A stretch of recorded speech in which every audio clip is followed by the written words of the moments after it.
देशप्रेमर संदेश देला अकिक welfare foundation.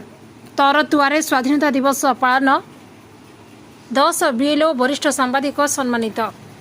Khordha तरतुआ अंचल देशप्रेम उत्साह सह पालित होइछि स्वाधीनता दिवस। अकिक वेलफेयर फाउंडेशन पक्षर ए समारोह में छात्र छात्री अवसरप्राप्त सैनिक आईनजीवी सांबादिक और समाजसेवी जोग देइथिले।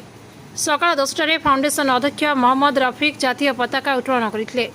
यापर जातीय संगीत गान सह देशपाई बलिदान देइतबा वीर संग्रामी और जवान मानक स्मरण करा जायतिला।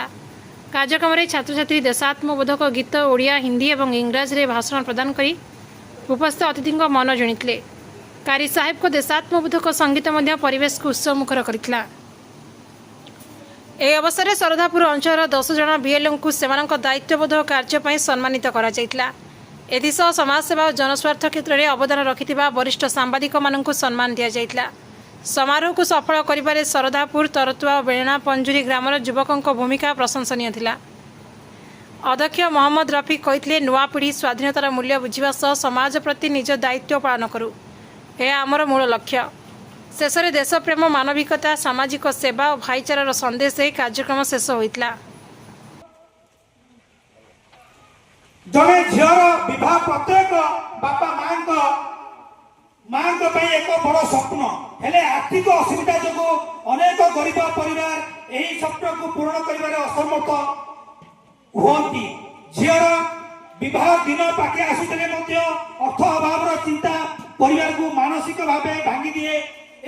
सहयोग हाथ बढ़ाई आर्थिक असुविधा अनेक गरीब और आवश्यकताग्रस्त झील विवाह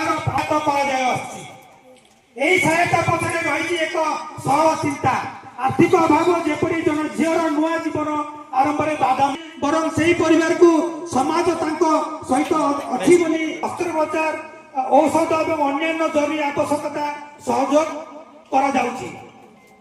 एक छोट आर्थिक सहायता जड़े रोगी चिकित्सा को आग को बढ़ाई पारे।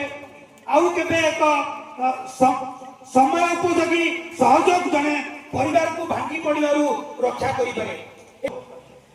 आज सहायता जदि जड़े परिवार आवश्यकता पूर्ण करे तेरे शिक्षा दिया सहायता जड़े शिक्षा क्षेत्र में अधिक कार्य करने को फाउंडेशन लक्ष्य रखी। आर्थिक अभाव जो गरीब पिला शिक्षा